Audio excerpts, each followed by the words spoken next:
ഇപ്പോൾ കൂട്ടബലാത്സംഗത്തിൽ 120B നടന്നിട്ടുള്ള കൂട്ടബലാത്സംഗം എന്ന ക്രിമിനൽ ഗൂഢാലോചന അതിലാണിപ്പോൾ 20 വർഷം തടവ്. അത് ഈ 6 പ്രതികൾക്കും ഒരേ രീതിയിൽ തന്നെ ഒരേ ശിക്ഷ തന്നെ കോടതി വിധിച്ചിരിക്കുന്നു. 50,000 രൂപ പിഴയും വിധിച്ചിരിക്കുന്നു. ബാക്കി വിധി പ്രസ്താവം ഇപ്പോൾ കോടതി പറയുകയാണ്. പരമാവധി ശിക്ഷ തന്നെ ഈ കേസിൽ ഏറ്റവും പ്രധാനപ്പെട്ട കുറ്റകൃത്യത്തിൽ ഈ 6 പ്രതികൾക്കും ഒരേപോലെ തന്നെ കോടതി വിധിച്ചിരിക്കുന്നു എന്നുള്ളതാണ് ഏറ്റവും സുപ്രധാനമായ കാര്യം. ഇത് സ്ത്രീകളുടെ അന്തസ്സുമായി ബന്ധപ്പെട്ട കാര്യമാണ്. കൂട്ടബലാത്സംഗത്തിനാണ് ഇപ്പോൾ കോടതി ശിക്ഷ പറഞ്ഞിട്ടുള്ളത്. അത് 20 വർഷം കഠിന തടവ്, അതോടൊപ്പം തന്നെ 50,000 പിഴ. ആ പിഴയിൽ നിന്ന് ഇപ്പോൾ 5 ലക്ഷം അതിജീവിതയ്ക്ക് കൂടി നൽകണം എന്നുള്ളതാണ് ഇപ്പോൾ കോടതി പറയുന്നത്. ഇവിടെ പ്രധാനപ്പെട്ട ഒരു കാര്യം, പ്രതികളുടെ പ്രായം കോടതി പരിഗണിച്ചിട്ടുണ്ട്. 40 വയസ്സിൽ താഴെയുള്ളവരാണ് എന്നാണ് കോടതി കണ്ടെത്തിയത്. അതിനാൽ പ്രായം പരിഗണിക്കുന്നു എന്ന് കൂടി കോടതി പറഞ്ഞു വെക്കുന്നുണ്ട് സുജിയ. അതോടൊപ്പം തന്നെ ഈ അതിജീവിതയ്ക്ക് ഈ പിഴ തുകയിൽ നിന്ന് അതിജീവിതയ്ക്ക് കൂടി ഒരു വിഹിതം കൊടുക്കണം എന്ന് കോടതി ഇപ്പോൾ പറയുന്നുണ്ട്. 40 വയസ്സിൽ താഴെയുള്ളവരാണ് ഈ പ്രതികൾ. പ്രതികൾക്കെതിരെ ശ്യാം ദേവരാജ് ഒരു വ്യക്തതയ്ക്ക് വേണ്ടിയാണ് ജീവപര്യന്തം തടവോ അല്ലെങ്കിൽ കുറഞ്ഞത് 20 വർഷം കഠിന തടവോ ശിക്ഷിക്കാവുന്ന കുറ്റങ്ങളായിരുന്നു ചുമത്തിയിരുന്നത്. അതിലിപ്പോൾ എല്ലാ പ്രതികൾക്കും 20 വർഷം കഠിന തടവാണ് വിധിച്ചിരിക്കുന്നത്.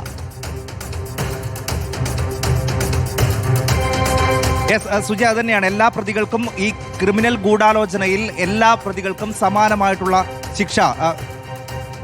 സുജയ, ഏറ്റവും പ്രധാനപ്പെട്ട കാര്യം, ഒരു പ്രതിക്കും ജീവപര്യന്തം തടവ് ശിക്ഷ വിധിച്ചിട്ടില്ല എന്നുള്ളതാണ് ഇതിലെ ഏറ്റവും പ്രധാനപ്പെട്ട കാര്യം. കോടതി പറഞ്ഞ 2 പ്രധാനപ്പെട്ട കാര്യങ്ങൾ: പൾസർ സുനി ഒഴിച്ച് ഒരാൾ ഇതിനു മുമ്പ് ഒരു കുറ്റം ചെയ്തിട്ടില്ല. മറ്റൊന്ന്, ഈ പ്രതികളുടെ എല്ലാം 6 പ്രതികളുടെയും പ്രായം 40 വയസ്സിന് താഴെയാണ്. അതുകൊണ്ട് കേരളത്തിലെ ഏറ്റവും കുപ്രസിദ്ധമായ സ്ത്രീപീഡന കേസിൽ, ഒരു നടിയെ ആക്രമിച്ച കേസിൽ ഒരാൾക്കും ജീവപര്യന്തം തടവില്ല. കോടതിയുടെ നിർണായകമായ വിധി ഒരു പ്രതിക്കും ഇതിൽ കൊടുക്കാവുന്ന പരമാവധി ശിക്ഷയായ ജീവപര്യന്തം വിധിച്ചിട്ടില്ല.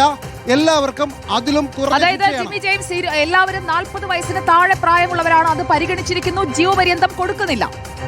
തീർച്ചയായിട്ടും 2 കാര്യങ്ങളാണ്. 40 വയസ്സിന് താഴെയാണ്. പൾസർ സുനി ഒഴികെ ഒരാളും ഇതിനു മുമ്പ് മറ്റൊരു കുറ്റകൃത്യത്തിൽ ശിക്ഷിക്കപ്പെട്ടിട്ടില്ല.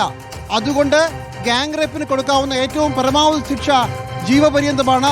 ആ ജീവപര്യന്തം കൊടുക്കുന്നില്ല. വളരെ പ്രധാനപ്പെട്ട, വളരെ പ്രഹരശേഷിയുള്ള ഒരു വിധിയാണ്, ഒരു വിധിന്യായമാണ്, ഒരു ചിന്തയാണ്. ഒരാൾക്കും ജീവപര്യന്തം കൊടുക്കാതെ ഈ കേസിൽ വിധി വന്നിരിക്കുന്നു. ജീവപര്യന്തം ആർക്കുമില്ല, പൾസർ സുനിക്കടക്കം. ഈ കേസിലെ ഒരു കാര്യം കൂടെ പറയണം. ഗാങ് റേപ്പിൽ ഏറ്റവും കുറഞ്ഞ ശിക്ഷയാണ് 20 വർഷം തടവ്. അതുമാത്രമാണ് കൊടുത്തിരിക്കുന്നത്. എന്ന് വെച്ചാൽ ഈ കേസുകളിൽ കുറ്റം തെളിയിക്കപ്പെട്ടാൽ കിട്ടാവുന്ന ഏറ്റവും കുറഞ്ഞ ശിക്ഷയാണ് പ്രതികൾക്ക് കിട്ടിയിരിക്കുന്നത്, 20 വർഷം തടവ്. അതോടൊപ്പം പല കേസുകളിലായി വിവിധ വർഷങ്ങൾ തടവുണ്ട്. പക്ഷെ അതെല്ലാം ഒരുമിച്ച് അവന് അനുഭവിച്ചാൽ മതി. എന്ന് വെച്ചാൽ 2045-ൽ പ്രതികൾ. അതായത് ജിമ്മി ജെയിംസ് ഒരു വ്യക്തതയ്ക്ക് വേണ്ടിയാണ്. ബലാത്സംഗം ലക്ഷ്യമിട്ടുള്ള തട്ടിക്കൊണ്ടുപോകൽ IPC 366, ക്രിമിനൽ ഗൂഢാലോചന IPC 120B, കൂട്ടബലാത്സംഗം IPC 376D. ഈ കുറ്റങ്ങളെല്ലാം തെളിഞ്ഞ പ്രതികൾക്കാണ് 20 വർഷം കഠിന തടവ് മാത്രം ലഭിച്ചിരിക്കുന്നത്.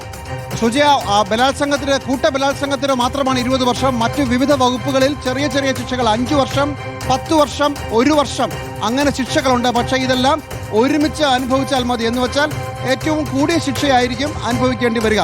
മറ്റ് ശിക്ഷകളെല്ലാം 20 വർഷം എന്ന ശിക്ഷാവിധിക്ക് അകത്ത് വരും. അതോടൊപ്പം അതിജീവിതയ്ക്ക് 5 ലക്ഷം രൂപ ഇവരിൽ നിന്ന് ഈടാക്കുന്ന നഷ്ടപരിഹാരത്തിൽ നിന്ന് കൊടുക്കാനും കോടതി ഉത്തരവുണ്ട്.